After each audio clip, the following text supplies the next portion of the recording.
What happens when an advanced alien supercomputer, designed to break the minds of the galaxy's finest soldiers by manifesting their deepest terrors, points its sensors at a human? For decades, the Phobos Protocol had an undefeated record. It shattered warlords with phantoms of the void and reduced stoic commanders to weeping children with illusions of fire. But on Cycle 44, Cadet Noel Pendleton sat in the chair. The machine whirred, the biomonitors spiked, and the system pushed to its absolute limits. Then instead of a diagnosis, the console spat out a single impossible word: unknown. This is the declassified story of what happened next. The air inside Assessment Room 4 tasted of ozone and sterile copper. It was a cavernous, windowless chamber buried deep within the titanium heart of the Coalition Interstellar Academy, located on the neutral moon of Aegis Prime. For the cadets of Class 227, this room was the final hurdle. It didn't test their marksmanship, their tactical brilliance, or their physical endurance.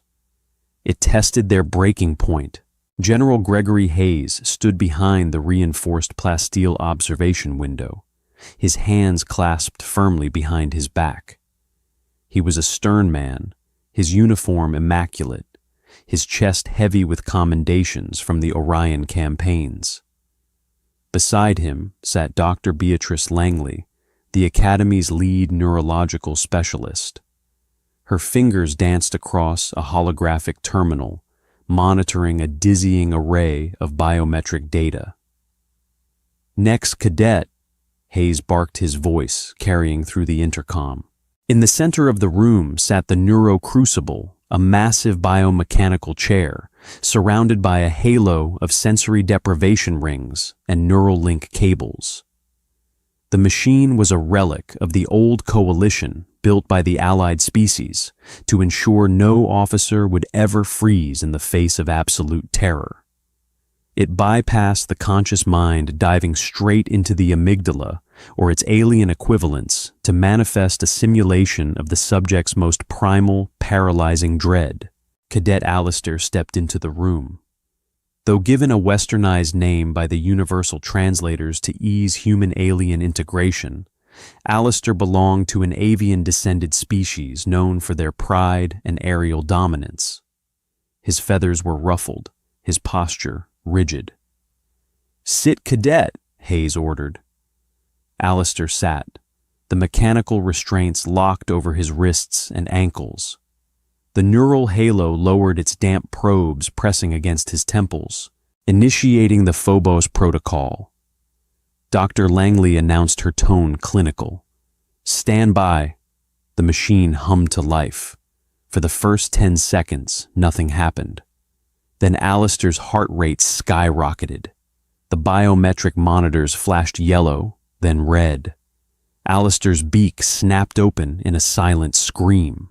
His limbs thrashed against the restraints. Subject: Cadet Alistair. Diagnostic: acute claustrophobic asphyxiation.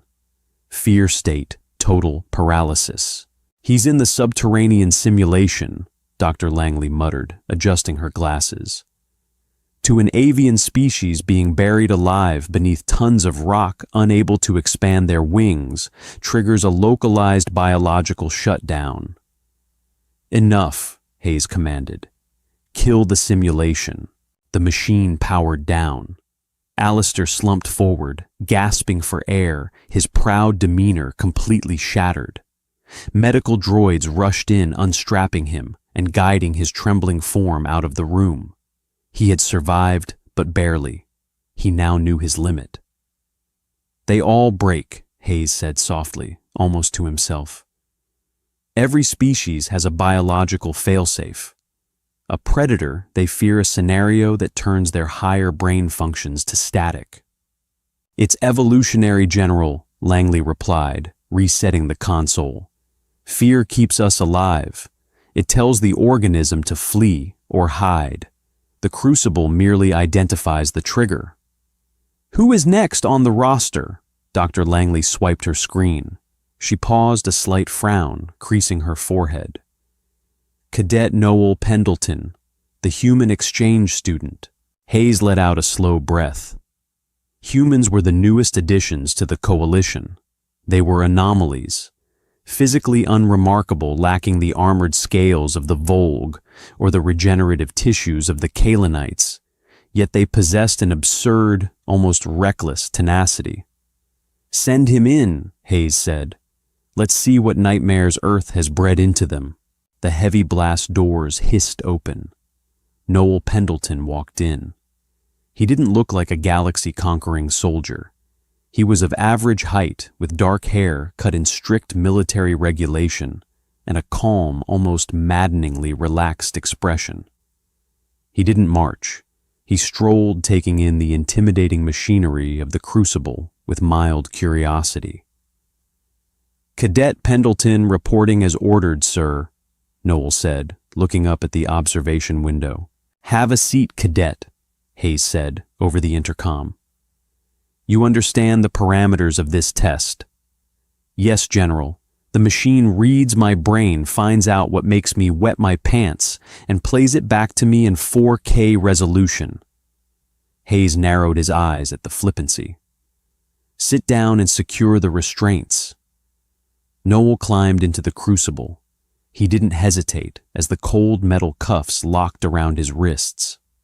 He leaned back into the gel-cushioned headrest, closing his eyes as the neural halo lowered. "Biometrics are online," Langley reported. "Resting heart rate is 65 beats per minute. Cortisol levels are standard. He is remarkably calm." "We'll see how long that lasts," Hayes muttered. "Engage the Phobos protocol, level 1. The crucible engaged with a low, bone-rattling thrum. The room's lighting shifted to a deep, warning crimson. Dr. Langley's eyes darted across the cascading lines of data on her holographic screens. The machine's AI was designed to probe the subject's memory centers, extract traumatic or evolutionary anchors, and extrapolate them into a hyper-realistic simulation. "Level 1 initiated," Langley said, "scanning for primal predator triggers." In the chair, Noel remained perfectly still. His heart rate ticked up slightly, 75 beats per minute. "The crucible is feeding him an arachnid swarm scenario," Langley observed, reading the machine's feedback loop. "Millions of venomous biological entities swarming his physical form. Standard human phobia." Noel's face twitched. A bead of sweat formed on his brow. His breathing grew shallow. "There it is," Hayes said, leaning closer to the glass. "The fear response." But then something strange happened. The spike in Noel's heart rate plateaued. Instead of erratic, panicked spikes, his biometric waves shifted into a rhythmic, focused pattern. Subject: Cadet Noel Pendleton. Adrenaline spiking. Fear state inconclusive. "General," Langley said, her voice tight. "His amygdala is lighting up, but his prefrontal cortex is overriding it. He's feeling the fear, but he's not succumbing to it. He's analyzing it. Increase to level 2. Hayes ordered. "Throw something existential at him. The void." Langley tapped the console. "Level 2. Void asphyxiation. Total sensory deprivation." In the chair, Noel's hands clenched into fists. The veins on his forearms bulged against the restraints.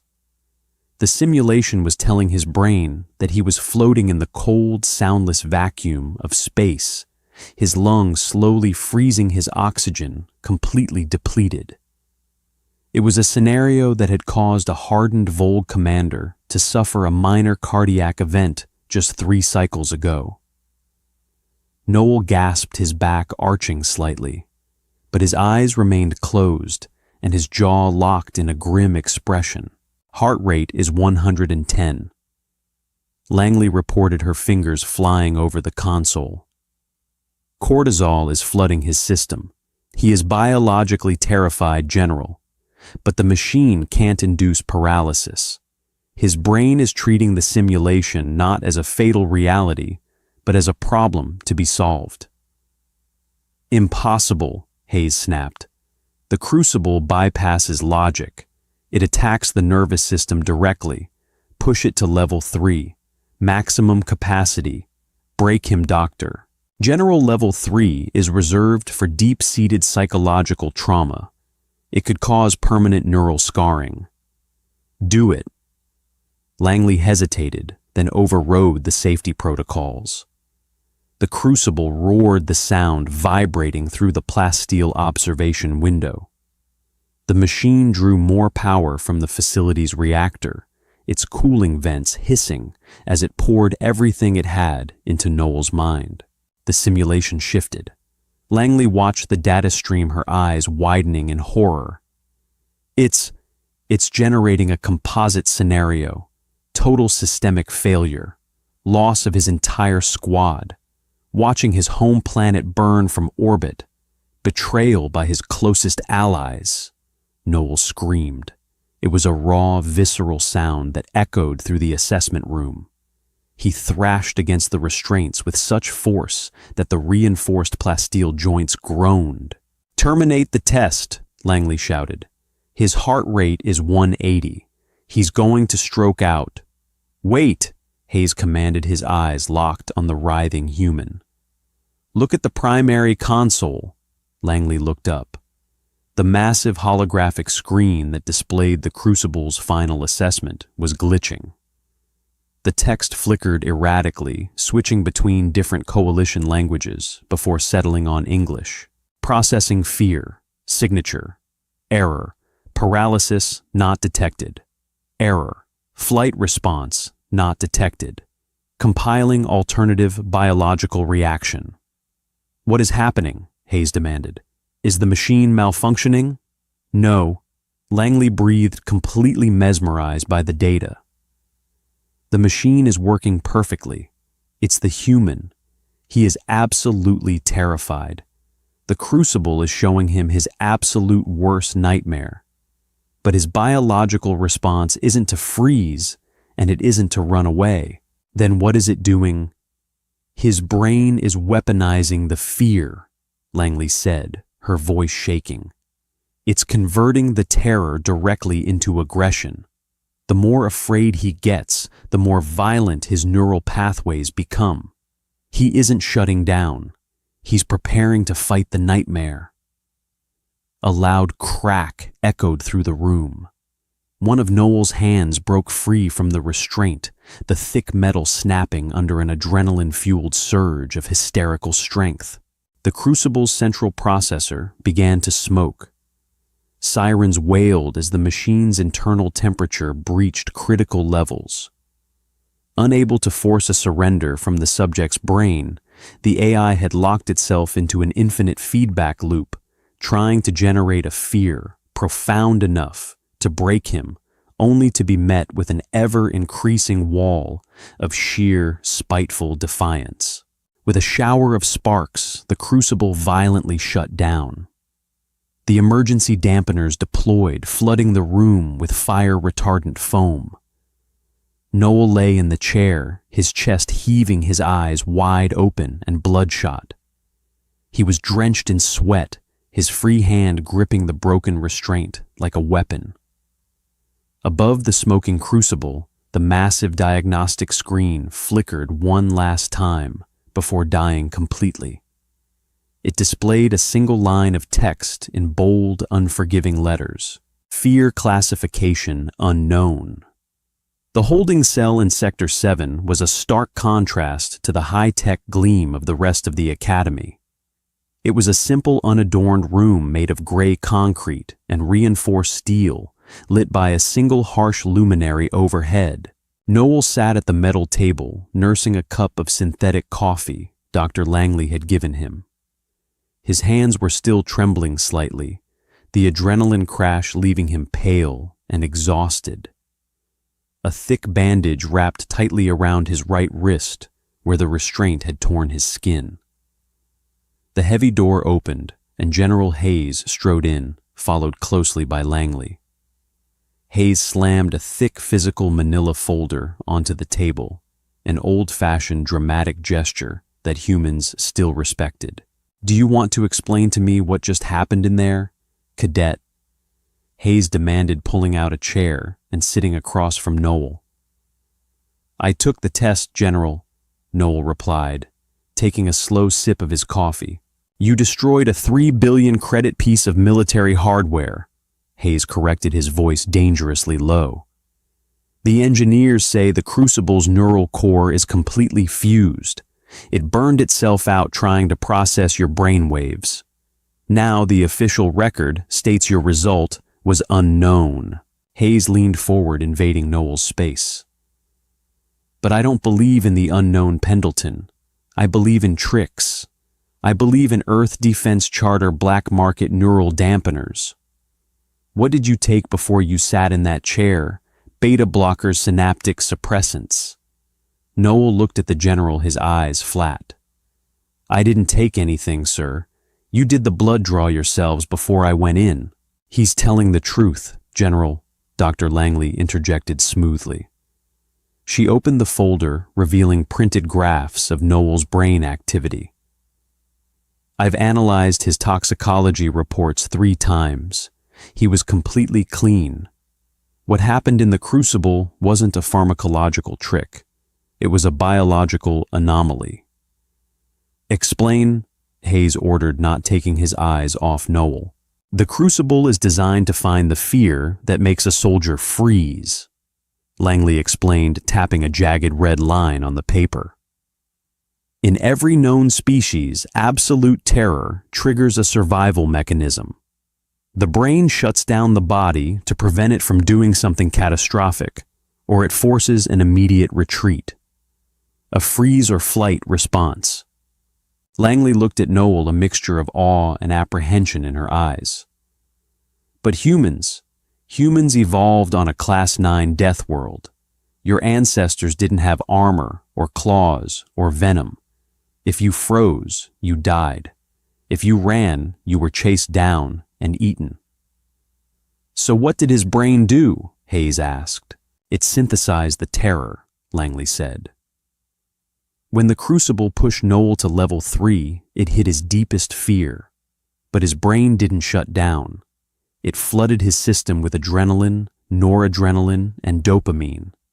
It essentially told him, you are in unimaginable danger, and the only way to survive is to destroy whatever is causing it. The machine didn't fail to find his fear. It failed to categorize his reaction because courage fueled by pure aggressive spite isn't a metric the crucible was programmed to understand. Hayes sat back, digesting the information. He looked at Noel with a new guarded respect. Is that true, Cadet? Were you afraid? Terrified, Noel admitted softly. What did the machine show you? Hayes asked. What was the level 3 scenario? What does a human fear so much that it broke the galaxy's most advanced psychological profiler? Noel stared into his coffee cup. The silence stretched in the room, heavy and uncomfortable. It wasn't a monster, General, Noel finally said, his voice barely above a whisper. It wasn't the void of space, or a swarm of bugs, or even dying. He looked up, meeting Hayes's gaze. The look in the young cadet's eyes sent a chill down the hardened general's spine. The machine put me in a scenario where the academy was breached. Noel said, his voice remarkably steady, despite the horrific nature of his words. An invasion.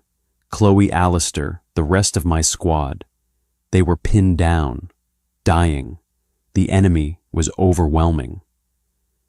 And you feared for their lives? Langley asked gently. Empathy is a noble trait, Noel, but it shouldn't have caused that level of systemic feedback. No, doctor, you don't understand, Noel said, shaking his head. I wasn't afraid of them dying. The machine gave me a choice. In the simulation to save them, I had to use a biological weapon, something that would painfully slowly liquidate the invading force. Millions of them. Noel's hands tightened around his cup. I triggered the weapon. I watched them melt. I listened to them scream. Hayes frowned. War is ugly, Cadet. The fear of making a terrible command decision is common. You're still not getting it? Noel interrupted, his voice suddenly sharp. I wasn't afraid of making the decision. I didn't freeze because of guilt.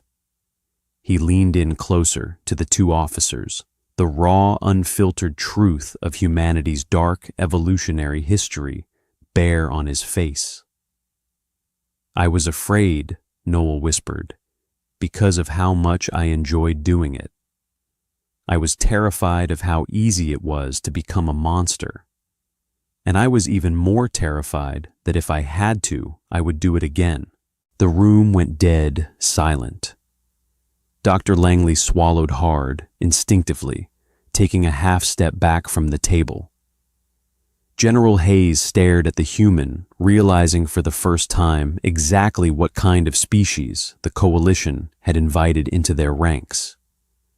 The machine hadn't broken because Noel lacked fear. It broke because the human's deepest fear wasn't a threat to himself. It was the terrifying, boundless capacity of his own destructive potential.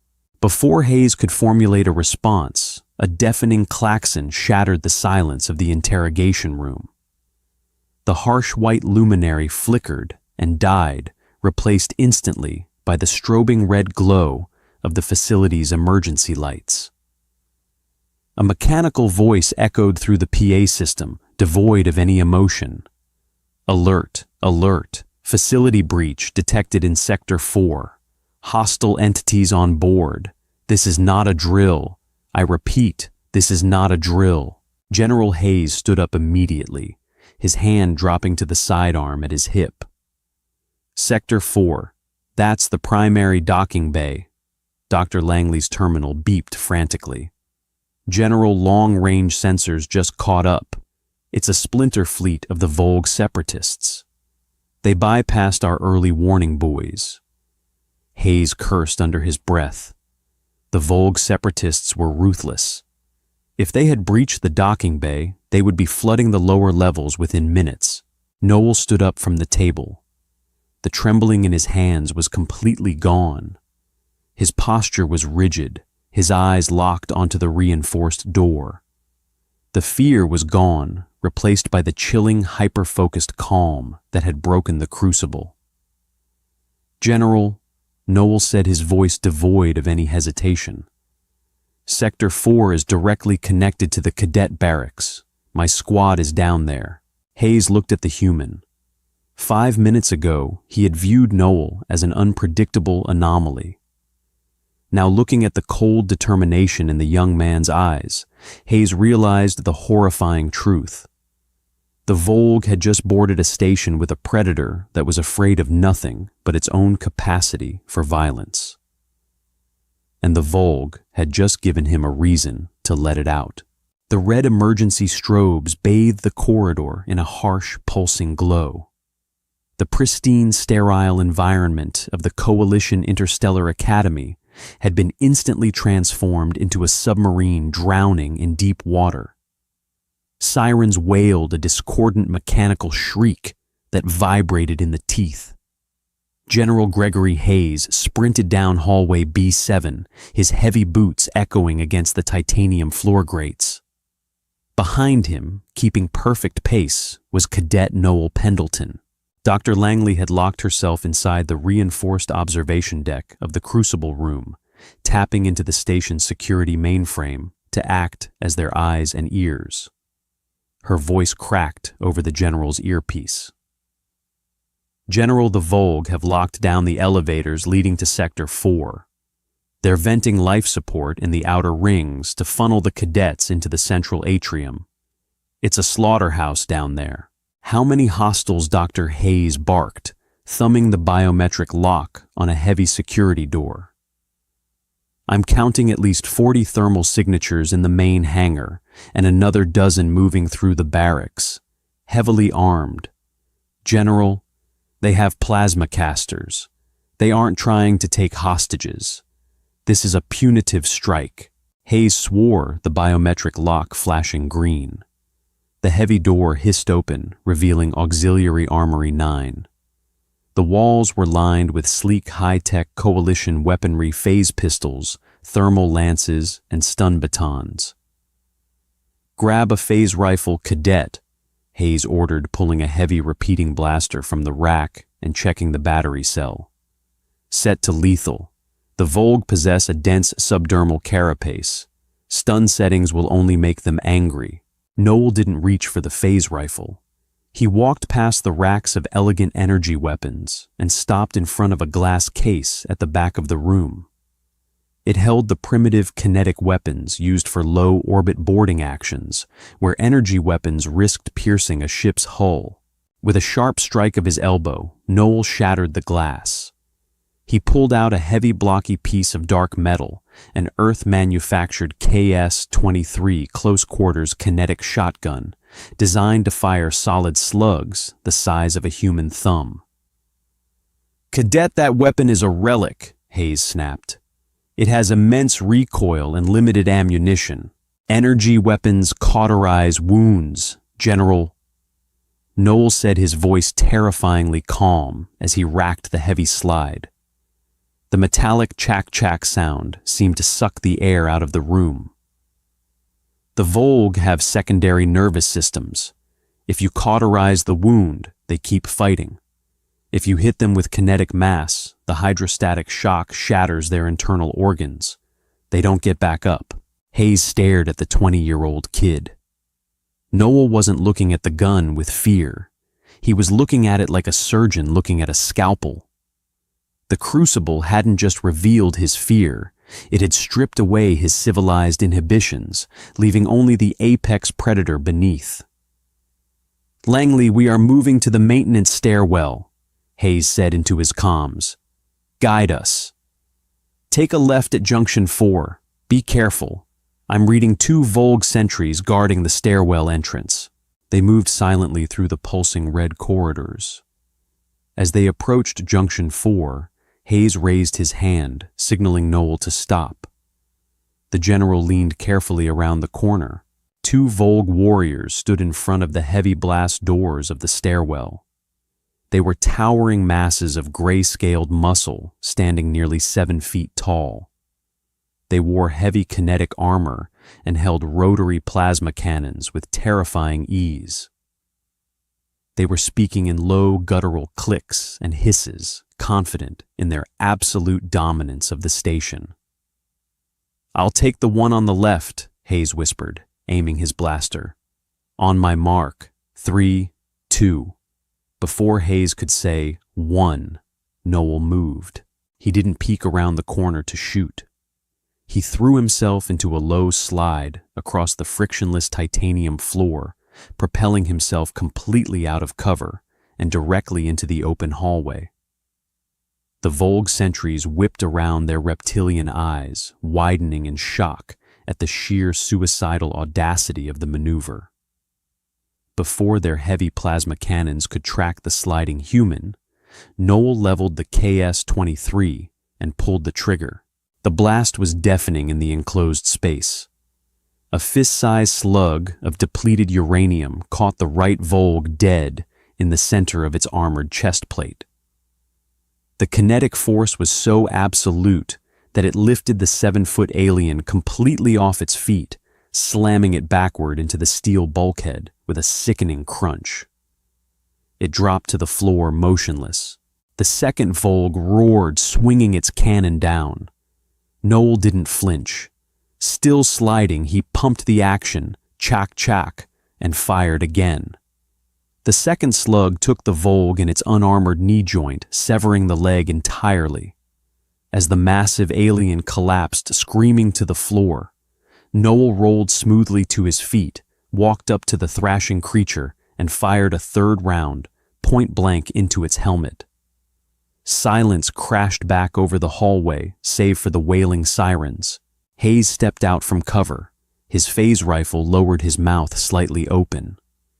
The engagement had lasted less than 4 seconds. He looked at the mangled corpses of the galaxy's most feared shock troops, and then looked at Noel. The cadet was breathing heavily, his pupils dilated so wide his eyes looked entirely black. His hands were shaking violently, not from terror, Hayes realized with a cold chill, but from the massive dump of adrenaline his brain was pumping through his veins. "Clear," Noel whispered, his voice raspy. "Langley," Hayes said into his earpiece, trying to keep his voice steady. "Sentries neutralized. We are descending into Sector 4. "General," Langley's voice trembled slightly over the comms. "I saw that on the security feed. What is he doing?" "He's surviving," Dr. Hayes replied grimly. "God help the Volg." Sector 4 was a slaughterhouse.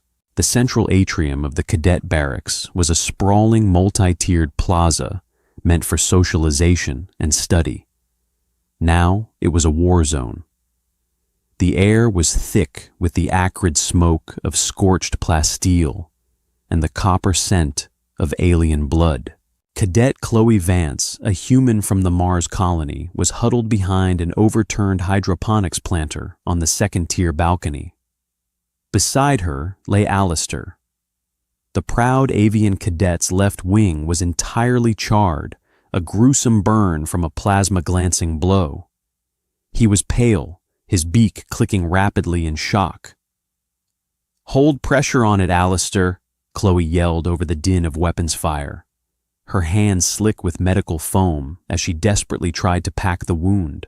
Below them on the main floor, the remnants of Class 227 were pinned down. There were Kalanites Volgs, loyal to the Coalition, and a dozen other species, all huddled behind whatever cover they could find. They were returning fire, but their standard-issue training weapons were practically useless against the heavily armored Volg separatists advancing across the floor. Leading the assault was Commander Vrax. He was a colossal specimen, his armor adorned with the jagged metallic skulls of his past kills. He carried no ranged weapon, preferring a massive energized heavy cleaver.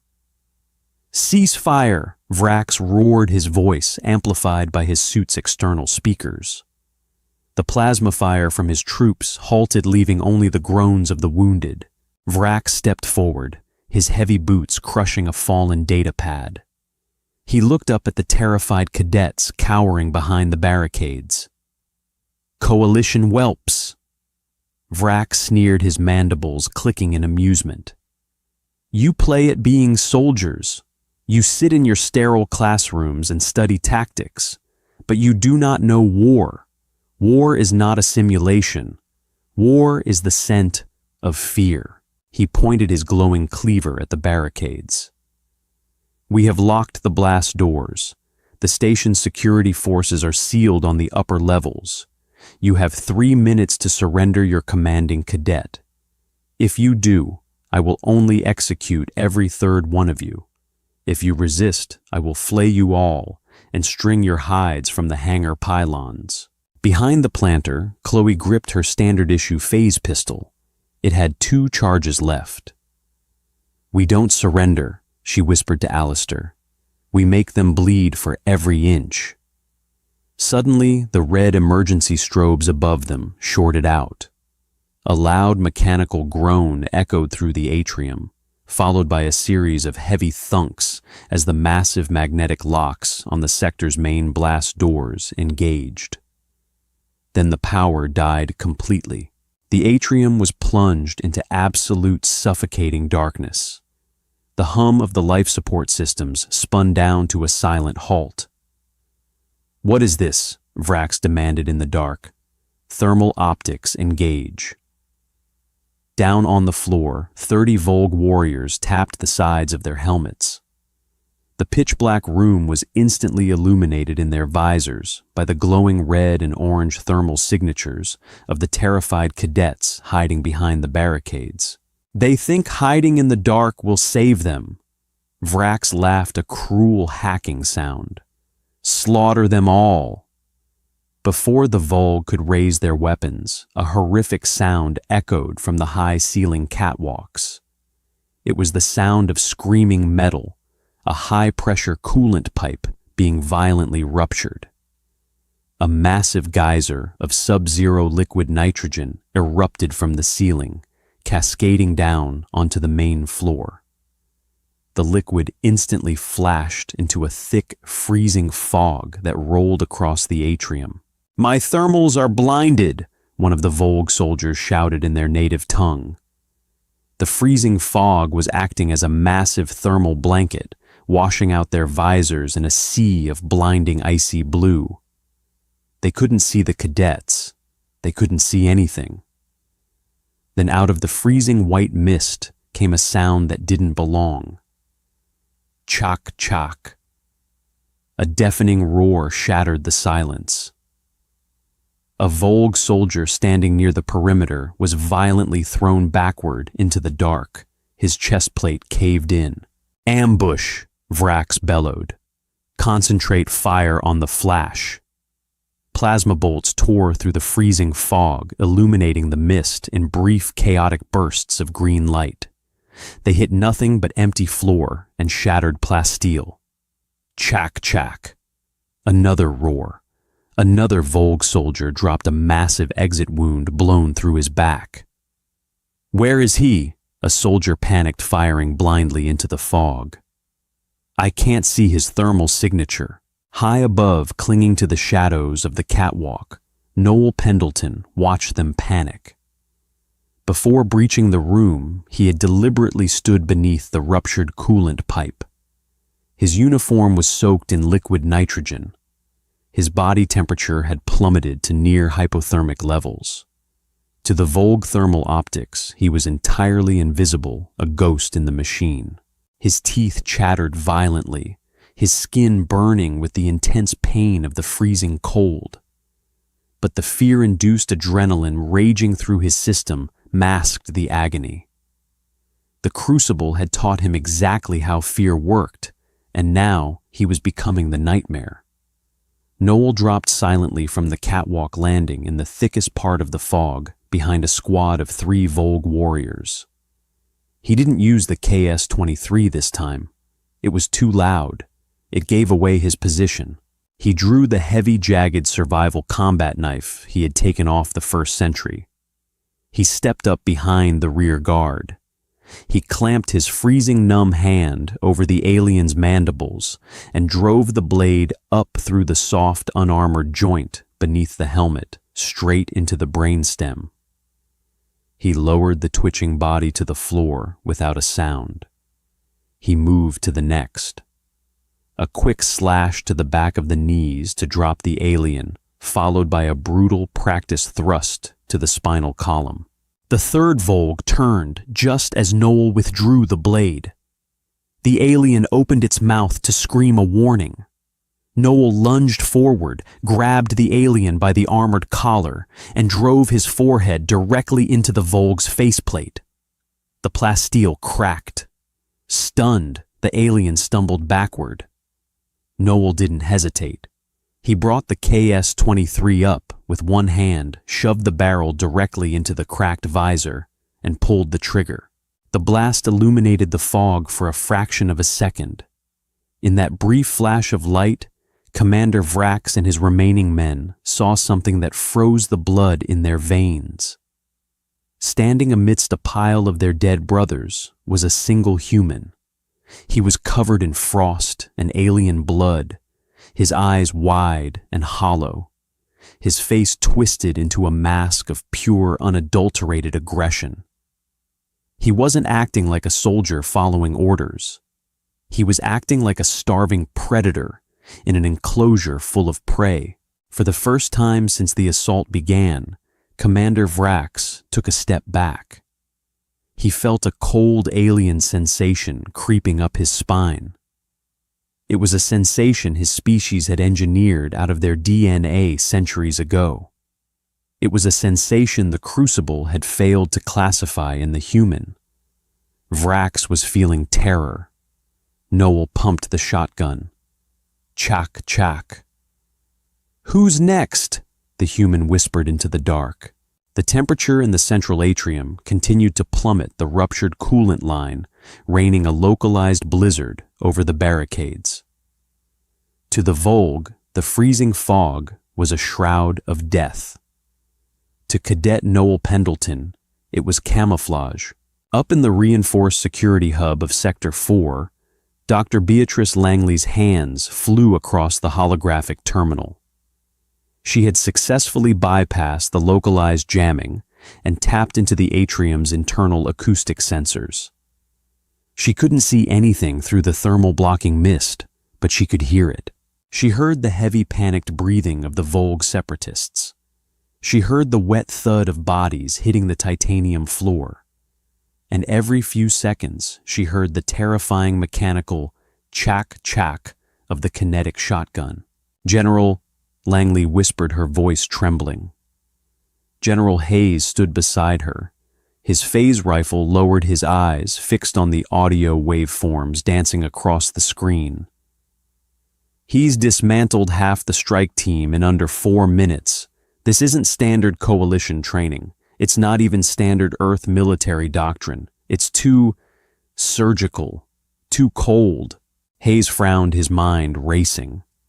He looked at Noel's digital dossier, still open on Langley's secondary monitor. "Pull up his terrestrial background again, Doctor. Dig deeper than the exchange program parameters. I want his family history." Langley rapidly keyed in a series of override commands, breaking through the Coalition's superficial firewalls to access the deep archive records transmitted from Earth. Lines of redacted black text filled the screen, requiring Hayes to input his highest security clearance code to unseal them. As the redactions dissolved, Langley gasped. Noel wasn't just an average exchange student chosen by lottery. The name Pendleton wasn't merely a common surname. "General," Langley breathed, reading the unsealed data. "He's the sole heir to the Pendleton-Lockheed Syndicate. His great-grandfather was the primary architect of the DARPA survival initiatives during Earth's resource wars." Hayes's blood ran cold. The Coalition had assumed Noel was a blank slate, a naive kid from a newly integrated world. They had completely failed to realize they had strapped the literal owner of Earth's darkest military legacy into their psychological testing machine. 6 months ago, upon turning 20, Noel inherited a derelict black site warehouse in the Nevada desert. Langley continued reading rapidly. It was completely off the grid. The file says it contained the original unredacted physical archives of the First Contact survival doctrines, hundreds of boxes of handwritten letters, tactical journals and psychological warfare manifests written by his ancestors, detailing exactly how humans survived when they were outgunned and outmatched. Hayes stared at the screen, the pieces falling into place. He didn't just read history, Doctor. He inherited it. He spent the last 6 months studying the unfiltered journals of men who fought in the darkest eras of human history. The crucible didn't break him because it was showing him a nightmare he was already intimately familiar with. Down in the freezing dark of the atrium, the nightmare was fully realized. Commander Vrax swung his energized heavy cleaver blindly through the mist, the glowing weapon leaving trails of ionized air in its wake. "Form a perimeter," he roared, his voice cracking with an emotion he had never felt before. "Back to back, do not let him isolate you." The 8 remaining Volg warriors scrambled to obey, slamming their heavy armor together in a tight circle, their plasma cannons aimed outward into the impenetrable fog. They were the galaxy's most elite shock troops, conquerors of a dozen worlds. Now they were huddled together like frightened prey. "Show yourself, human," Vrax bellowed, stepping into the center of the circle. "Fight me in the light, face me like a warrior." From the dense, swirling fog, Noel's voice drifted out. It didn't come from one direction. The acoustic dampening of the mist made it sound as though he was everywhere at once. "You don't want to fight, Vrax," Noel's voice echoed cold and utterly devoid of mercy. "You came here to slaughter unarmed students. You came here to feel powerful. I came to show the coalition the weakness of their new allies." Vrax spat, his mandibles vibrating with rage. "You failed," Noel's voice replied. The sound of heavy boots walking on shattered plasteel circled them. The Volg warriors tracked the sound, their weapons trembling. "My grandfather wrote a letter about men like you. Men who use heavy armor and loud weapons to hide the fact that they are fundamentally hollow. He said that arrogance is a brittle shield. It shatters the moment it realizes it is no longer the apex predator." Suddenly, the heavy blast doors at the far end of the atrium screeched. Vrax turned. "He's at the doors, fire!" The Volg unleashed a torrential volley of plasma fire at the sound, illuminating the fog in blinding flashes of neon green. The heavy energy bolts melted the titanium walls, turning the air into a searing oven. They fired until their weapons clicked empty, their cooling coils glowing cherry red in the dark. Silence descended again. "Did we get him?" one of the soldiers hissed. "You got the door," Noel whispered. He wasn't at the far end of the room. He was directly above them. Noel dropped from the rusted support strut directly into the center of the Volg perimeter. Before their empty plasma cannons could even be lowered, he moved. He didn't use the shotgun. He drew a heavy serrated trench knife, a brutal piece of inherited Earth steel that had no place in civilized warfare.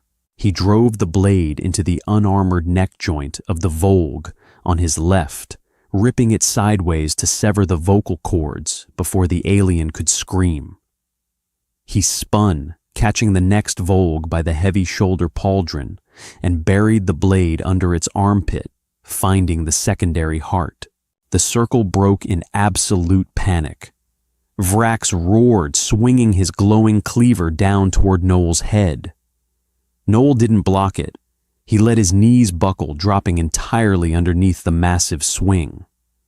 As the cleaver sailed over him, Noel brought the KS-23 up from his hip and pulled the trigger. Chak, chak. The depleted uranium slug hit the power pack on Vrax's back. The kinetic force didn't penetrate the heavy armor, but it acted like a sledgehammer. The heavy battery exploded in a shower of blue sparks, instantly shorting out Vrax's suit and his energized cleaver. The massive commander was thrown forward, landing heavily on his hands and knees. By the time Vrax managed to look up, the rest of his squad was dead. The freezing fog began to dissipate as the station's backup scrubbers slowly kicked online. The dim emergency lighting returned, casting long, bloody shadows across the atrium floor. Noel Pendleton stood amidst the carnage. The frost was melting off his uniform, mixing with the dark, viscous blood of the Volg. He racked the shotgun one final time, the empty shell casing clinking loudly against the titanium floor. He pointed the barrel directly at Vrax's head. Commander Vrax knelt in the ruins of his own massacre. The massive Volga warlord, who had personally overseen the subjugation of the Kalan colony worlds, was gasping for air. His heavy armor, now a dead weight without its power pack, dragged him down. He looked up at the human. Noel's face was pale, his lips slightly blue from the extreme cold, but his eyes were steady. There was no rage in his expression, no triumphant glee. There was only the cold, mechanical judgment of an accountant tallying a ledger. This was the karmic retribution the universe demanded.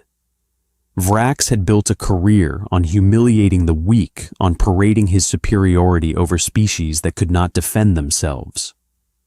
Now stripped of his technology and his squad, He found himself utterly helpless before a creature half his size, from a world he had openly mocked. "Go on then," Vrax hissed, baring his fangs. "Shoot, claim your trophy human, prove you are a butcher." "I am not a butcher," Noel said quietly. He didn't lower the gun. "A butcher kills for meat. I am the consequence of your own arrogance." From the second-tier balcony, a voice cried out. "Noel!"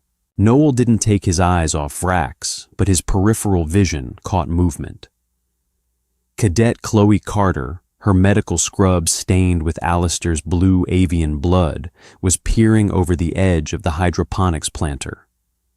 The rest of the surviving cadets were slowly rising from behind their barricades, staring in absolute stunned silence at the graveyard of elite Volg warriors strewn across their atrium. "Stay down, Chloe," Noel ordered, his voice echoing in the quiet room. Vrax let out a low, rumbling laugh. "You think you have won, human? You think killing me changes anything? The Separatist fleet is in orbit. They will glass this station from the sky. Your friends up there, they will burn." "They won't," a new voice boomed across the atrium. General Hayes stepped out from the maintenance stairwell, his phase rifle leveled at Vrax. Behind him, a heavily armed tactical response team of coalition security forces flooded into the room, fanning out to secure the perimeter and tend to the wounded cadets. The Separatist fleet just received a rather interesting transmission. "Vrax," Hayes said, walking down the steps with calculated authority. "Dr. Langley broadcast the biometric data of your squad straight to their command ship. They watched your vital signs wink out one by one, and then we sent them the security footage of exactly who did it." Hayes stopped a few feet away from Vrax, looking down at the defeated alien. "Your fleet commander saw what one human with a kinetic shotgun did to 30 of his best shock troops. He decided that boarding a station with 300 more humans sleeping in the upper barracks was a tactical error. Their ships are retreating past the Aegis asteroid belt." Vrax's eyes widened in disbelief. His fleet had abandoned him. The legendary Volg courage had shattered in the face of a single terrifying anomaly. Hayes turned to Noel. "Lower the weapon, Cadet. He is a prisoner of the Coalition now. He will face a military tribunal at The Hague." Noel stood motionless for a long moment. His finger remained resting gently on the trigger of the KS-23. The adrenaline was finally beginning to bleed out of his system, the brutal reality of the physical toll catching up to him. His muscles screamed in agony. His hands began to tremble again. He looked at Vrax. He looked at the bodies of his fellow cadets being loaded onto anti-grav stretchers. The urge to pull the trigger to finalize the retribution was a heavy, intoxicating weight in his mind. The letters in his grandfather's warehouse had warned him of this exact moment, the intoxicating pull of absolute power over an enemy. The line between a guardian and a monster his grandfather had written is drawn the moment the enemy stops fighting. If you kill a helpless man, you do not destroy him. You become him. With a slow, agonizing breath, Noel lowered the shotgun. He clicked the safety on and let the heavy weapon hang by its sling. "He's all yours, General," Noel whispered. Two coalition security officers hauled Vrax to his feet, securing his wrists in heavy magnetic binders. As they dragged him away, Vrax looked back over his shoulder at Noel. The sneering conqueror was gone, replaced by a broken, humiliated alien who had finally learned what true fear was. "You," Vrax stammered, his voice lacking all its previous venom. "What are you?" Noel didn't answer. He turned his back on the Volg commander and walked toward the medical teams on the second tier. General Hayes watched the young man walk away. He tapped his earpiece connecting to Dr. Langley on a private encrypted channel. "Doctor," Hayes murmured, his voice low. "The Phobos Protocol. When the crucible shut down, it labeled his fear state as unknown. Do you still believe it was a machine error?" Up in the observation deck, Dr. Langley looked at the frozen image of Noel Pendleton on her screen, reading the unsealed legacy of his family's dark history. "No, General," Langley replied softly. "It wasn't an error. The machine worked perfectly. It recognized that Noel wasn't afraid of the Volg. He wasn't afraid of death. The machine failed because it couldn't comprehend a species whose greatest fear is what happens if they forget to hold themselves back." Hayes nodded slowly in the dim light of the ruined atrium. "Bury his terrestrial file, Doctor. Reseal the Pendleton legacy. The Coalition isn't ready to know what the humans keep locked away in the dark." The International Criminal Court at The Hague had stood for centuries as Earth's ultimate stage for justice, a grand architectural marvel of ancient marble and modern plasteel. It was designed to make any being who stood in its center feel the crushing weight of historical accountability. Commander Vrack stood in the defendant's dock, his massive form restrained by heavy graviton-laced shackles. Despite his humiliating defeat on Aegis Prime, a smug, contemptuous smirk played across his mandibles. Sitting in the observation gallery were General Gregory Hayes, Dr. Beatrice Langley, and Cadet Noel Pendleton. Noel wore his pristine dress uniform, looking every bit the quiet, unremarkable human exchange student he had pretended to be. At the center of the tribunal bench sat High Minister Reginald Blake, a senior bureaucratic official of the Coalition Senate. Blake was a polished, silver-haired diplomat who had built a lucrative career on maintaining the fragile peace treaties with the Volg separatists, often at the expense of frontier colonies. "This tribunal is called to order," Blake announced, his voice echoing off the marble. He adjusted his spectacles, refusing to look at the human gallery. "We are here to address the incident on Aegis Prime. However, after reviewing the diplomatic files, the Coalition Senate finds the evidence of a deliberate punitive strike by Commander Vrax to be circumstantial." General Hayes gripped the railing in front of him, his knuckles turning white. "Circumstantial. He slaughtered 30 cadets, Minister. We have the biometric data, the security feeds." "General Hayes, you are out of order," Blake interrupted smoothly. "The Volg High Command has assured us this was merely an unauthorized navigational error that resulted in an accidental discharge of weapons. To prosecute a high-ranking Volg commander would plunge the entire sector into a devastating economic war. The Senate has therefore reached a settlement. Commander Vrax will be quietly deported back to his homeworld, and Earth will receive a generous financial compensation package from the Volg treasury." Vrax chuckled, a low, clicking sound that vibrated through the courtroom. He had lost the physical battle, but he was winning the war. The corrupt bureaucracy of the Coalition was doing exactly what it always did, protecting the powerful and burying the truth.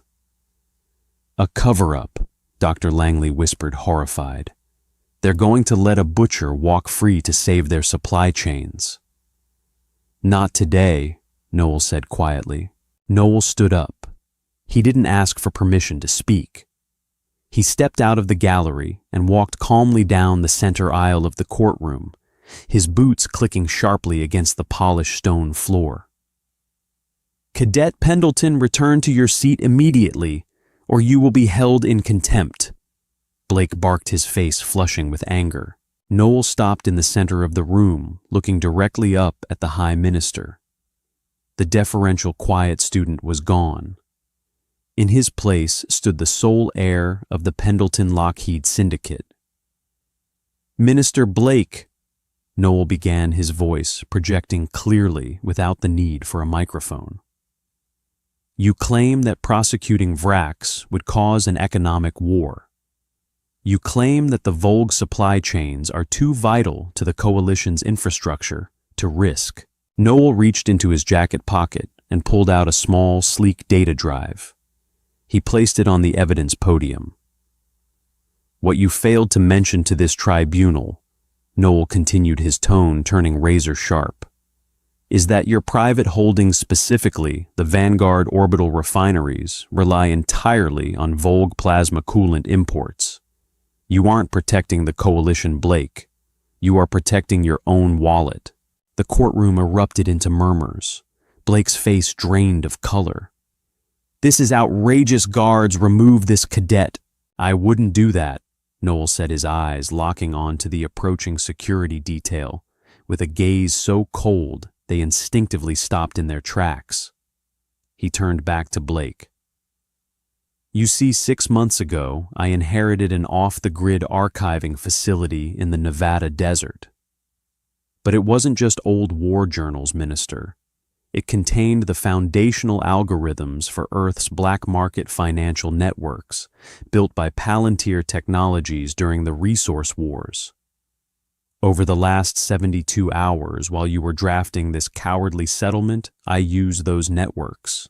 Noel tapped the data drive. A massive holographic ledger projected into the center of the room for all the delegates to see. Through a series of shell corporations, the Pendleton-Lockheed Syndicate has aggressively acquired a 74% controlling interest in the debt of the Vanguard orbital refineries. Noel declared, the trap finally springing shut. I also bought out the shipping contracts for the Volg separatists' primary trade routes through the Aegis Belt. Vrax's smirk vanished. He slammed his chained fists against the dock. Lies, a single human child cannot control such capital. Earth is new to your coalition, but we are not new to corporate warfare, Noel replied coldly. He looked up at Blake, who was now sweating profusely, his political and financial ruin displayed in glowing blue numbers above him.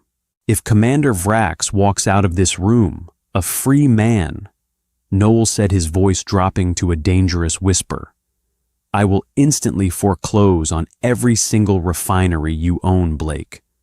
I will bankrupt your entire planetary sector before the sun sets. And as for the Volg supply chains, I will embargo their ships from passing through human-controlled space, starving their core worlds of raw titanium within a month. Noel crossed his arms, the ultimate picture of hidden power finally revealed. You wanted an economic war, Minister. Congratulations. You just brought a knife to a nuclear launch site. The silence that fell over the International Criminal Court was a heavy, suffocating entity. It was the crushing pressure of a centuries-old political machine, grinding to a sudden catastrophic halt. The intricate web of corruption Commander Vrax and High Minister Reginald Blake had woven had been surgically dismantled in minutes by a 20-year-old human. Blake's polished veneer cracked into the raw panic of a cornered animal. He stared at the holographic ledger projected above him, his mouth opening and closing wordlessly. The numbers represented his entire life's work, his illicit fortunes, his shell companies, his meticulously hidden assets, all of it now squarely under the absolute control of the Pendleton-Lockheed Syndicate. You can't do this, Blake stammered, his voice a reedy whine that echoed off the ancient marble walls. He looked frantically toward the tier of alien delegates. This is a violation of interstellar trade treaties. The Senate will intervene. They will declare this hostile corporate takeover illegal. The Senate. General Hayes interrupted, his heavy boots sounding like thunder as he stood up from the observation gallery. Has just been forwarded this unredacted ledger, courtesy of Dr. Langley's secure data burst. Furthermore, the Ethics Committee has already locked down your access codes. I imagine Internal Affairs will be auditing your offshore accounts before you leave this room, Minister." Blake slumped back, the fight draining out of him. The gavel had fallen not with a physical strike of wood, but with the quiet, devastating transfer of digital wealth. Noel turned his cold, unwavering gaze to the defendant's dock. Commander Vrax, the towering Volg warlord who had slaughtered his way across the frontier colonies, was no longer laughing. Stripped of his kinetic armor, abandoned by his separatist fleet, and publicly stripped of the political protection he had so smugly relied upon, Vrax looked remarkably small. The massive alien gripped his graviton-laced shackles, his reptilian eyes wide with an emotion he had never possessed until he met humanity, utter paralyzing despair. Justice on Earth isn't just a philosophical concept. "Commander," Noel said quietly, his voice carrying the terrifying authority of a man who held the galaxy's economy in his pocket.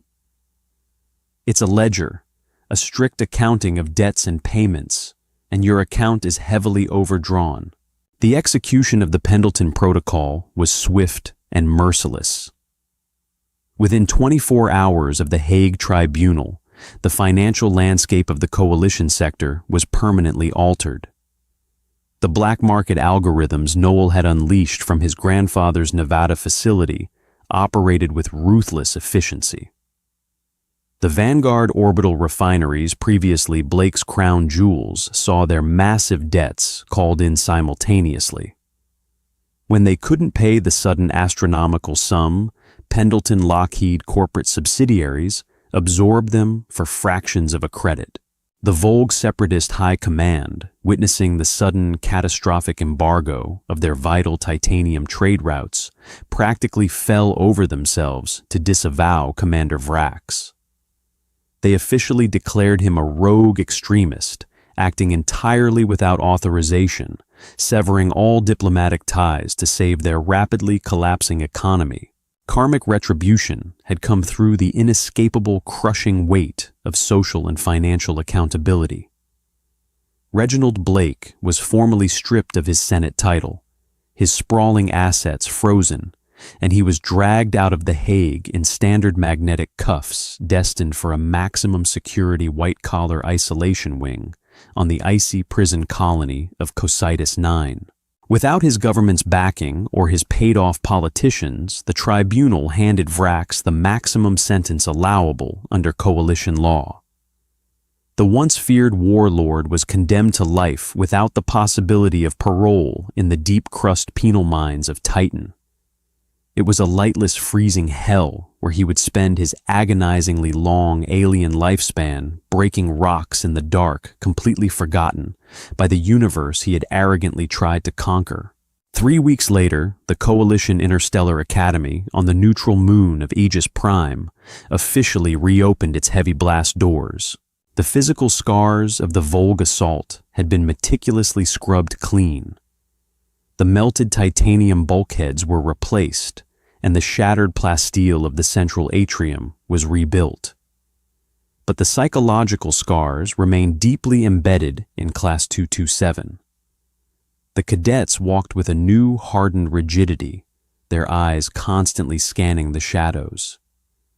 They had lost their innocence in the freezing fog of Sector 4, but they had also found a terrifying new protector. Cadet Noel Pendleton stood near the second-tier balcony wearing his pristine regulation dress uniform. To the casual observer walking past, he was just another human exchange student, average build, quiet demeanor, a face that blended perfectly into a diverse crowd. Down below on the main floor, Cadet Chloe Vance was carefully helping Alistair adjust the new cybernetic brace on his left wing. The avian cadet looked up, spotting Noel observing from above. He offered a slow, deeply respectful bow. Chloe caught Noel's eye and gave a small, knowing smile. The surviving members knew Noel had bled to defend them, but the true extent of his inherited legacy remained a closely guarded secret. Earth had placed a silent guardian, a weapon of mass economic and kinetic destruction, right in the heart of their academy, and they preferred to keep that ace buried deep in the deck. "You play the humble student very well, Cadet," General Hayes murmured, stepping out from the shadows of the maintenance corridor to join Noel at the railing. Dr. Beatrice Langley followed closely behind, clutching a secure datapad to her chest. "I am a student general," Noel replied, not taking his eyes off the bustling atrium. "I have a lot to learn about galactic standard history, astrophysics, and xenobiology." Dr. Langley adjusted her glasses, looking at the young billionaire with a mixture of profound awe and lingering trepidation. "We ran the crucible through a full microscopic diagnostic while the station was being repaired," she said, her voice hushed. "The engineering team managed to replace the fused core processor and unscramble the neural matrices. The machine is fully operational again." Noel raised an eyebrow in mild amusement. "Are you going to make me strap back into the chair, Doctor? See if it prints out a different error code this time." "No." Hayes chuckled a low, gravelly sound, holding no humor, only a grim battlefield understanding. He leaned his forearms against the cool metal of the railing. "I think we've learned exactly what we need to know about the human threshold for fear. The rest of this galaxy, they fear the void of space. They fear the dark. They fear the monsters hiding under the bed. But you humans," Hayes shook his head, looking at the young man who had broken the galaxy's most advanced psychological profiler through sheer unadulterated spite. "You own the dark Pendleton."